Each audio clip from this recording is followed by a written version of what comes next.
Hi, I'm Shashank Bhargava, and you're listening to Three Things, the Indian Express news show. Last week, the 18-year-old Gukesh Dommaraju became the youngest world champion after he defeated the 32-year-old Chinese chess grandmaster Ding Liren in the final bout of the 18th World Chess Championship in Singapore. Gukesh! Gukesh! Gukesh! Gukesh! Gukesh! Gukesh! Gukesh! Gukesh! Gukesh! Gukesh! Gukesh!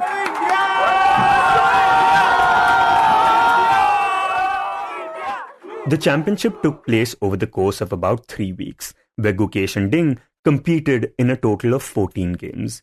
We are dedicating today's show to take a look at what transpired over these 14 games, what allowed Gukesh to reach this position, and what his historic win means for the Indian chess ecosystem. And for this, we are joined by the Indian Express's Amit Kamath, who writes on chess for the paper and is the co-host of the Express Sports podcast. Amit, the World Chess Championship we know is just played between two players, and it is a long and arduous journey for the players to reach that stage. You have to take part in multiple tournaments, and you have to have a certain ranking, and it is only then that you get to take part in it. Can you maybe begin by talking about what this tournament typically looks like and what it was like this time? So the whole idea of the World Championship is that they are played over the classical formats, which is, if you are looking at an equivalence, I think it's like a test match in cricket. It's the longest format. Both players essentially have 2 hours on their clocks to make the first 40 moves. Once they reach the 41st move, they get 30 more minutes. And they start getting 30 seconds an increment for every move they make after move 41, right? So, which means there is technically no cutoff time for a World Championship game in the classical format. I think the longest that we saw one of these games go on was for 5.5 hours. So, yeah, very tricky, very, very complicated, very physically demanding. Players, I think, lose a lot of weight because A, they are not sleeping well, B, they are not eating well, C, they are under a lot of stress. And the World Championship tests you in multiple ways. It's not just physically or mentally, it's also emotionally draining. Right, and what happens if, say, even after these 3 weeks or so, there's a tie between these two players? How is the winner decided then? So, at the end of 3 weeks or at the end of 14 games, if you're not able to outwit your opponent and get an advantage, you are level on points, then you get to come back to play the same thing in rapid. Now, the rapid tie breaks are even faster, but because they are smaller, the whole point was that these guys would have to play a best of 4. Like, you wouldn't play one game, you would play 4 games with a 10-minute break between games. And if that 4 games did not decide, then you would again play 2 more games in a slightly faster time format. Those 2 games do not decide, you go into Blitz. And Blitz is the fastest, is the T20, if you will, of chess. And you would play 2 matches there. If that would not decide, you would again play more Blitz until there is one winner at the end of the day. Yeah, and thankfully that did not happen this time. But before we talk about the final bout, as someone who was covering and live blogging this entire series, tell us about the things that stood out for you over the course of these 14 games. Yeah, there was way too much drama, right? You had the first game. Everybody was talking about Ding Liren being the hands down underdog because by that point he had gone some 300 games without tasting success in a classical game. And Gukesh, on the other hand, had come into the World Championship like a man possessed. Like every tournament he was going into, he was kind of beating people. Like he was almost like the best player in the world at that stage coming into the World Championship. Also, in that sense, in the beginning, it seemed like the odds were in Gukesh's favor and Ding Liren, as you said, was the underdog. Ding Liren has seemed like a massive underdog to the point where elite grandmasters like Hikaru Nakamura, Magnus Carlsen were talking about how Ding Liren would get massacred, about how Ding Liren would surrender. There would be a humiliation on the board and things like that. Ding himself was talking about how he was the underdog, how he was coming into the World Championship trying not to lose very badly. Those were his exact words. I'm playing in the World Championship and I'm fearing the fact that I might lose very badly. So that was what was happening before the World Championship started. And as soon as the World Championship started, something just changed. I mean, that's how World Championships are. Literally, you can't predict what is going to happen. And the first game itself, Gukesh loses. And Gukesh later spoke about this after he had become world champion. He said that, as an 18-year-old going into the World Championship for your first time, you lose the way I did. And it was a bit humiliating in a sense. So that happens to Gukesh in the first game itself. The second game ends in a draw. The third game is when Gukesh actually beats Ding thanks to a blunder by Ding, and suddenly we are level on points. The next 7 games end up in draws. And then we had a game where Gukesh actually won. And suddenly the contours of the World Championship seems to change. Like there were 3 games remaining in the World Championship at that point. Gukesh is 1 point ahead. Just when you thought that Gukesh could actually just play out for draws, the next game Ding wins and suddenly we are back at level. And then we are talking about now Gukesh is going to crumble at this point because, he's already had his best shot at Ding. He's thrown his best punch and Ding hasn't cracked. By that point, all the naysayers, all the world champions, the elite of the world like Magnus Carlsen are already saying that, now Ding is a favorite. Gukesh is the one who's going to suffer because of not being able to convert a winning chance. And at this point, can you also talk about just the kind of players Ding and Gukesh are? What are the differences and maybe even the similar ways in which they approach the game? Right. Okay. So, on the one hand, you have somebody like Gukesh who's 18, right? And like any other 18-year-old, the boy has not known fear. He doesn't know what it is to fail. I mean, I know he's had defeats before. He lost at the Olympiad at Chennai in 2022, which was one of his most heartbreaking defeats. But then his career trajectory has never seen a downswing. It's always been creeping upwards. So he plays like that. He plays an attacking brand of chess. He goes all out. As I said, he frequently overestimates his position and he's a calculating kind of player, You give him a position on the board and you give him enough time, he will figure out a way of hoodwinking the opponent and maybe winning it or maybe at least getting a draw. So he's that kind of a player. He calculates. He's one of them who will sit on a board and he'll look at maybe a position and say that, okay, I move this guy will move here, I will move here, that guy will move here. And it's a line. It's a tree of decisions, if you will. Okay, so on one hand, you have this very calculated young player who has not really known failure. Who is at the other end? Yeah, so Ding is somebody who was invincible at one point, We are talking about the years of 2018 and 2019, where Ding actually went on a run of 100 games unbeaten in classical chess. In history, I think only one man, Magnus Carlsen, has been able to match him up for that sort of a streak. But at that point, Ding was just unstoppable. And then the pandemic happened. Once the pandemic happened, something changed about Ding, He did win the World Championship last year, but he needed to win it in the rapid tiebreaks. Which is why a lot of the world thought that if this Gukesh versus Ding went into rapid tiebreaks, Ding was the overwhelming favorite because he's just somebody who's better in the faster time controls. And that is what we saw at the World Championship as well. Gukesh was generally the better prepared player because his team of seconds was giving him a lot of ideas to start in the opening phases. And Ding was somebody who was spending a lot of his early time on the board trying to just figure out how to navigate his way around whatever surprise Gukesh had planned for him. So that was happening on the board. But, the thing about Ding is he would frequently use up like sometimes as much as an hour on 8 moves.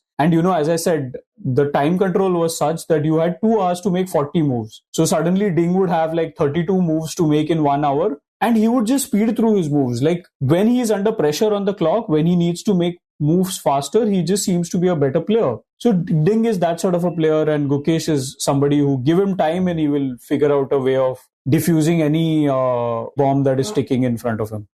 Right, and now talk about the last game. How did the final game play out and what happened that sort of changed the course of history for both Gukesh and Ding? Right. So before I talk about the last game, just a little bit of context also about what has been happening coming into the World Championship itself, which maybe talks about a little bit about the mindset of both players also. You had Ding who was coming in very, very vulnerable.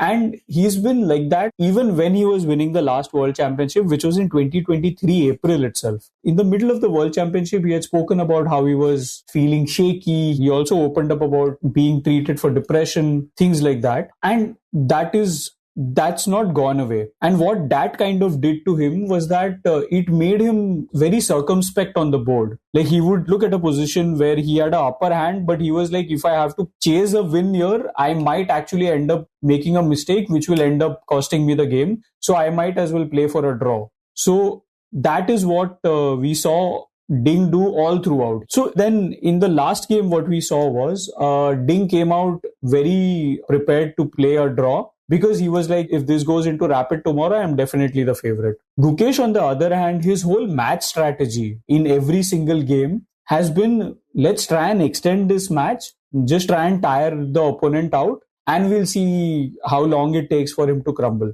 That is what Gukesh was doing in the last game also. You know, we had passed the 40 move mark where any player can offer a draw and the other player can maybe decide whether to accept it or not. So we were there. Gukesh had one extra pawn on the board. Like, the one extra pawn was in a position where it could not do a whole lot. So we knew that, you know, at some point they will keep playing and at some point it will end in a draw. But the only interest was that Gukesh wanted to make his opponent suffer, which is why even if Ding offered a draw, he would not accept. He would keep dragging this out as long as possible. 7 hours, 8 hours, however long it took. Because by the end, Gukesh had almost an hour on his clock. Ding had almost 9 minutes. Every move he would make would only get him like 30 seconds more. But then again, when you just have 1 minute on the clock, how many moves can you make to build up that repertoire? Gukesh had an hour, right? So we were there. We thought that it's going to end in a draw. Ding thought that it was going to end in a draw. Gukesh thought it was going to end in a draw. And then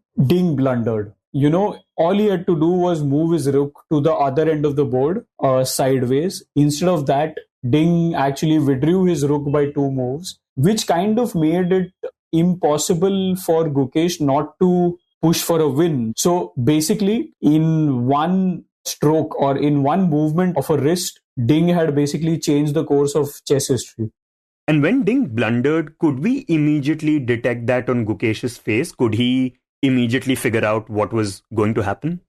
Yeah, so the fascinating thing about Gukesh has been, he's been unlike any other 18-year-old playing in a world championship, right? You know what 18-year-olds are like. I mean, hopefully we all know what 18-year-olds are like, because they are a ball of energy. They are always connected to the internet, all of these assumptions that we have. Gukesh was completely different. At the world championship, he basically cut himself off from social media, from the internet while he was training for almost 3 weeks. He would come and sit on the board, like he would be completely impassive. He was inscrutable. Ding was the one who would keep sneaking glances at Gukesh's face, trying to almost get a read whether, you know, if I've played a good move, if I've played a bad move. He was just looking at Gukesh's face and trying to read. That was happening all throughout the game. And Gukesh would give him nothing. On the board, he was not giving him an inch. On the facial expression front, he was definitely not giving him an inch. But then, when that blunder happened, initially, Ding did not realize he had blundered.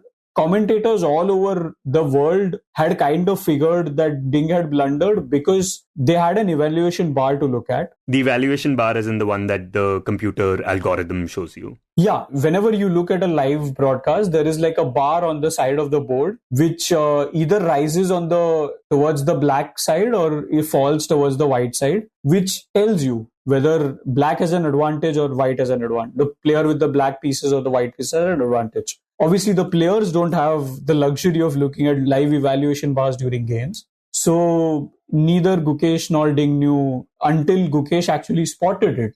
And as soon as he spotted it, his hands basically cupped his mouth. He actually leaned in to look at the board as if he could not just believe his eyes. And that was really one of those rare moments in the 14 full games that we've seen where Gukesh actually showed any emotion in the middle of a game. He's actually not even shown too many emotions after the game, but that was when he showed emotions. He was finding it really hard to process his emotions. And that, I think, is when Ding noticed Gukesh's expressions and he was like, oh, wait, something seems to have changed. If Gukesh is reacting like that, maybe I've done something wrong. Then he started to look at the board and then he spotted what he had done.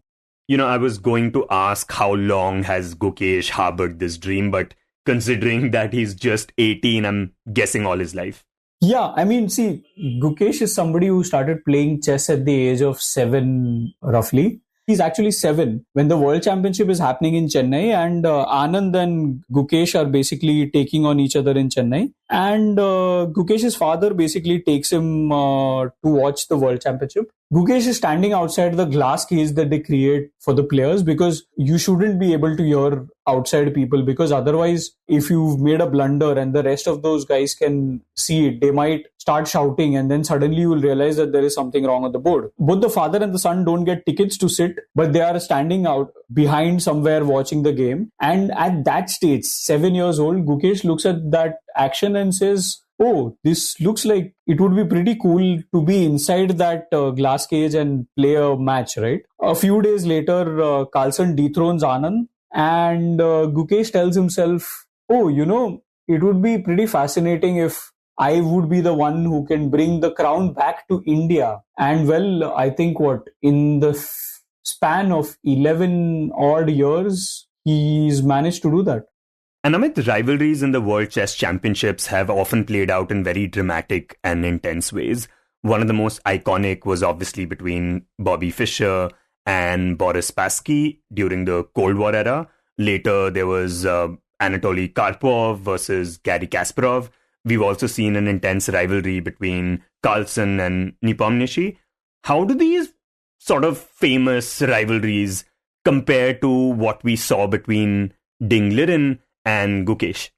World championships are historically known to be these snarling, ill-tempered, bitter, no inches conceded. When you're playing a world championship, it's almost like a border dispute, right? You are going to do whatever it takes to try and beat the other guy. Like the history of world championship, as you mentioned, there have been so many things that have happened. Like players have hired hypnotists to sit in the front row of the audience and try and hypnotize the opponent in a sense. There have been some wild allegations about, somebody using the toilet too many times, that happened in Kramnik Topolov. There was also a whole furor about some player being sent yogurt out of turn without him asking for it. So that meant that it was supposed to be like a coded message, things like that. The funniest thing is, as you mentioned, Magnus and Nepomniachtchi, right? When they were playing each other, there was this one press conference where Magnus Carlsen was asked that, if your opponent offers you his birthday cake, would you eat it? First of all, I don't know if I'll have any. Maybe a little bit tomorrow. I think with the history of World Championship matches, I don't think you would accept any piece of food from the opposing team ever. That just tells you what sort of how the level of confidence or the level of trust that these guys have on each other. There is just absolute paranoia going into a world championship, because the history of world championship tells us that there is enough reason for you to believe that. Contrast that to whatever we've seen between Gukesh and Ding. It was, I think, one of the most, rivalries are they're not supposed to feel wholesome in a sense. These two guys, I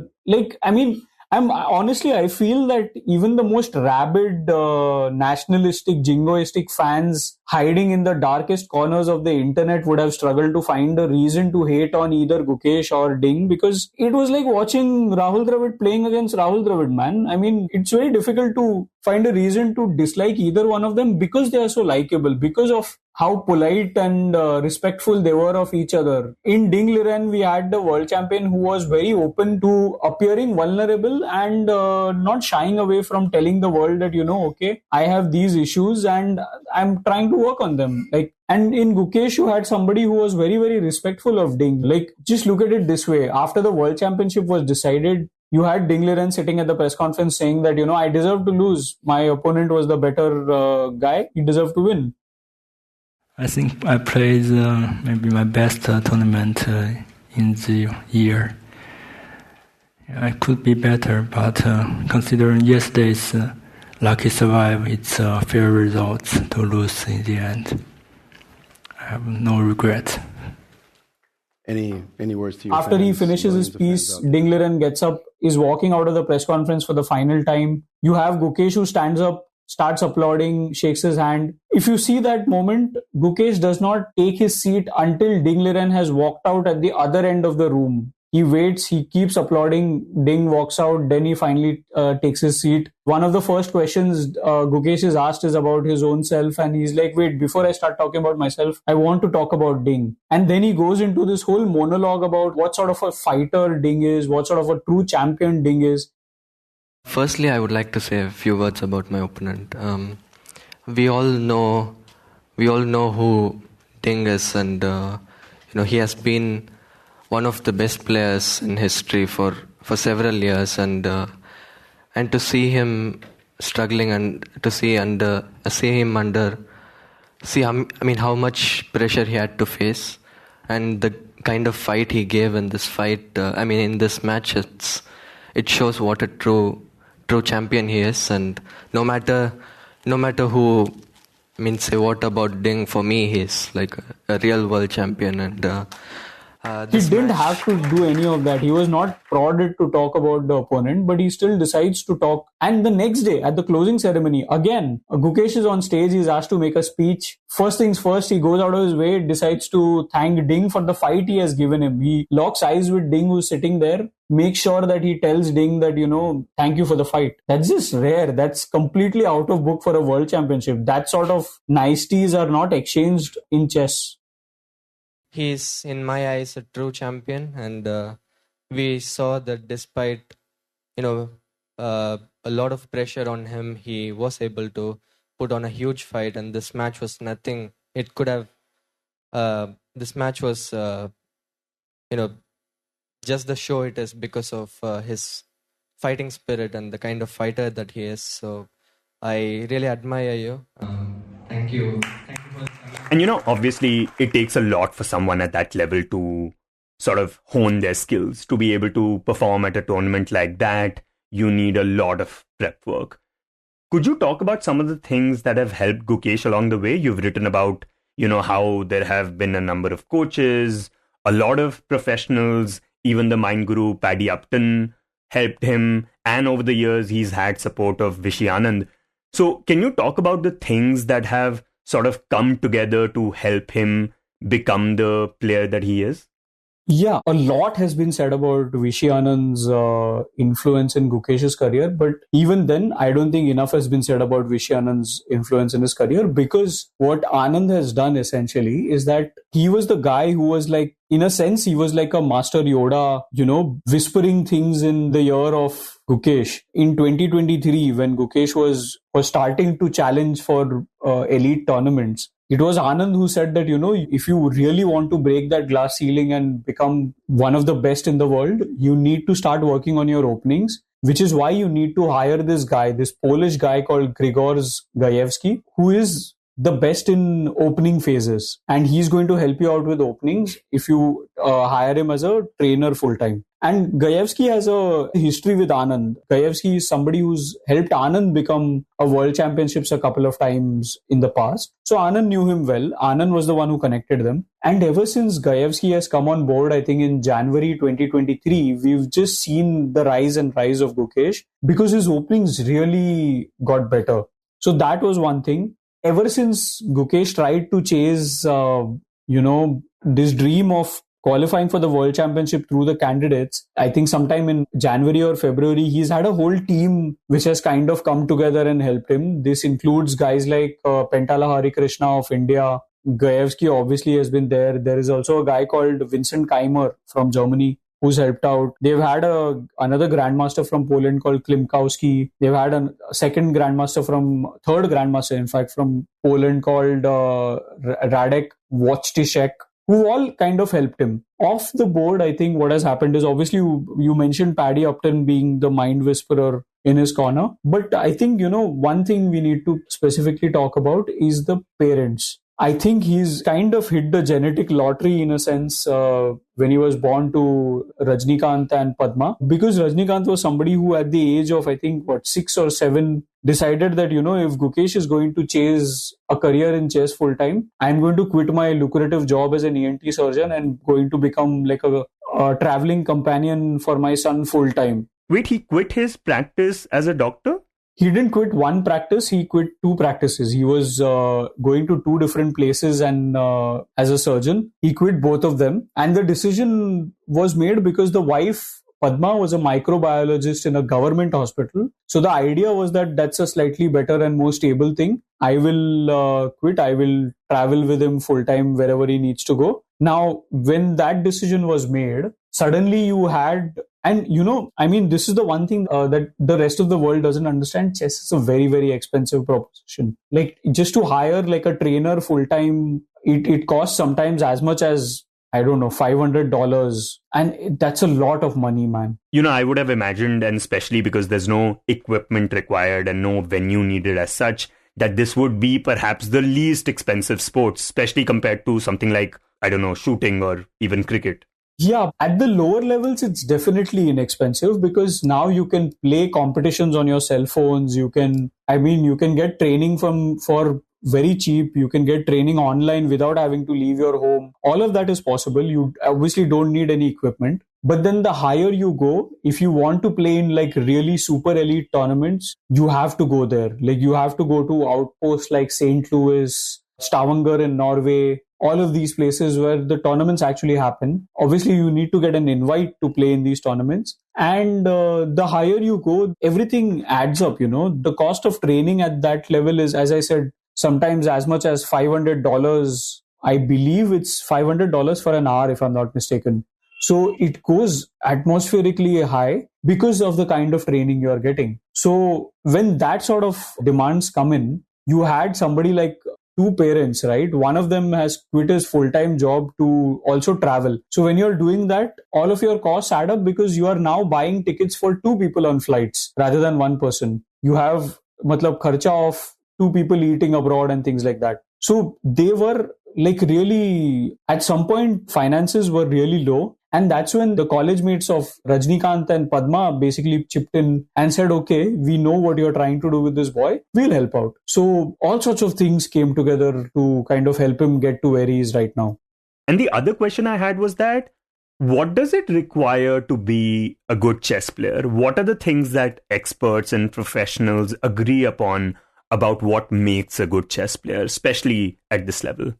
I think there are a couple of things that make you a good chess player. One of them is pattern recognition, right? You need to be able to look at a position on the board and say, that knight looks a little out of shape, or that bishop is on the wrong square, or why are my pawns looking the way they are? The structure is all wrong. Those sorts of things are what make you is obviously what you need. You do need a lot of memory, but I think even if you don't have an exceptional memory, you have a decent memory. I think you can sail by pattern recognition on the board. But yeah, obviously you do need memory because like when you go into a match, your trainers are giving you, let's say they're telling you that, your first move is this. Now your opponent has like 5 different ways of responding to your move, right? So when he plays one of those 5 moves, your team has to give you a set of 5 different lines, 5 different responses to those 5 different responses. So now we are already looking at 25 different responses in a sense, right? So it keeps adding on. So that is what I'm saying. You do need a very good memory. But I think one of the most underrated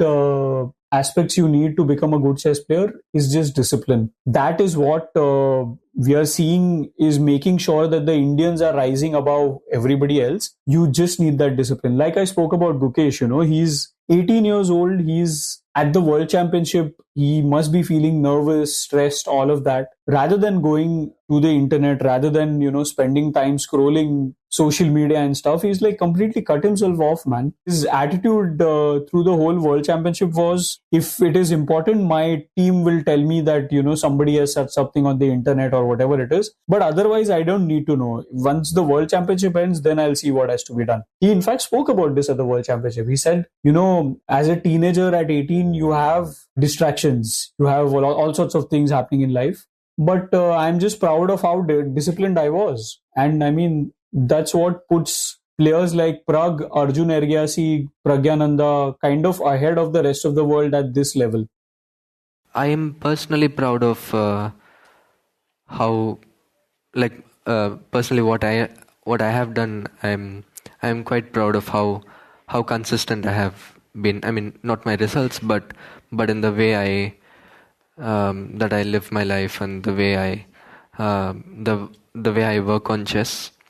It has been like it was easier to do like a few years back when I was still a kid, but then after I became a teenager, obviously, like chess is not the only thing on your mind. But I'm quite proud of how I was able to like keep away all the distractions and focus fully on what on achieving this dream.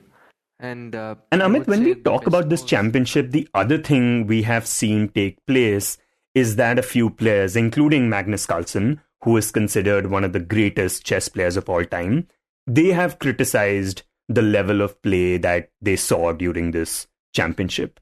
Could you talk about the arguments from their side and how Gukesh and Ding have responded to them?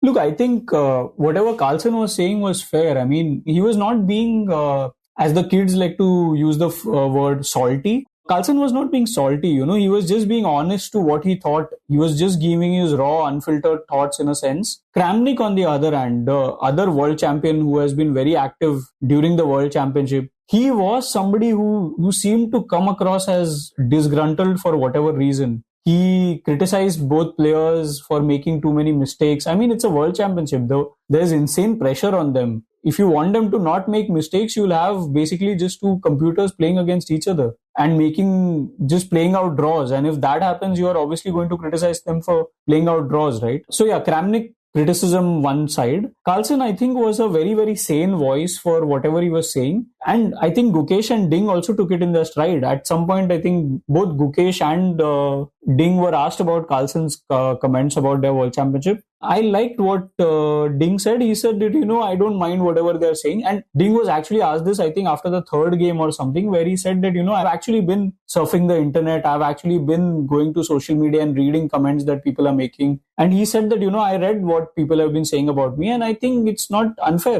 They're right. I'm not been playing well. Gukesh, on the other hand, has not basically surfed the internet the whole while. And he's finally asked about it at the last game of the World Championship. From some point, I think starting from, I don't know, maybe before or Queenie to especially this knight d4 move, all these moves were pretty bad. But I think it's also understandable since it was my first game in the World Championship. I was a bit nervous. It's a new setting for me. And yeah, I mean, like even for example, Magnus in his first World Championship, he was not at his best at the start. So I think it's a very normal reaction, and I was okay with that. It was a bad game, but I was generally feeling good. And then in another press conference, when he was asked about the criticism, he said that, when I'm playing at the biggest stage of all in chess, I don't expect people to go easy on me. I certainly don't expect my rival in front of me to go easy on me. And I don't expect critics or journalists to go easy on me just because I'm an 18-year-old playing at the biggest stage of all. And that shows insane amount of maturity. And Amit, India for years now has been sort of a hub for chess players. Especially in the South, you have coaching centers, you have after-school classes, you have this entire ecosystem, right? What do you think this win does to that ecosystem, and what do you think this win does for the budding chess players in the country? I'll just give you an example. When Vishwanathan Anand was playing, there were so many grandmasters who came out of India thinking that, okay, I want to be where this guy is. You had, as I mentioned at the start of the podcast, Vishwanathan Anand in 2013 is playing against Carlsen in Chennai, and there is a Gukesh, an 8-year-old, 7-year-old something, Gukesh, looking across from one side of the two-way mirror and saying that, I want to be there one day. I want to be the guy who brings the crown back that Carlsen has taken away from us. And now we have that guy. Like, we almost have a situation where if Gukesh does not beat you in a tournament, Prag probably will. If Prag does not beat you in a tournament, Arjun probably will. If Arjun does not beat you, Vidit probably will. There's a whole line, As Hikaru Nakamura, the world number 3, had once very famously tweeted, Vishy's kids are coming for Carlsen. So we are seeing that. And now we are going to see the kind of boom that we've not seen in a while in any other sport, because nothing breeds enthusiasm like success does. 1983 World Cup, when we won, we suddenly saw that cricket became a religion for the masses. I don't know whether we'll have that kind of success in chess, but then it will certainly multiply, because parents will start to see the money that Gukesh has earned. When he won just one game, he was making somewhere around 1 crore, 1 point something crore. I believe just by winning the World Championship, he's made somewhere around 16, 17 crores easy for these 3 weeks. So when parents look at that sort of money, they will be like, oh, why can't we put our kids in chess? And I think what will now start happening is, because we have one kid who's broken through the glass ceiling, who knows, man, in 2 years, Gukesh might be sitting in front of another Indian kid facing off for the fate of the next World Championship. You were listening to 3 Things by the Indian Express. Today's show was written and produced by me, Shashank Bhargava, and was edited and mixed by Suresh Pawar. If you like the show, then do subscribe to us wherever you get your podcasts. You can also recommend the show to someone you think will like it, share it with a friend or someone in your family. It's the best way for people to get to know about us. You can tweet us at Express Podcasts and write to us at podcasts@indianexpress.com.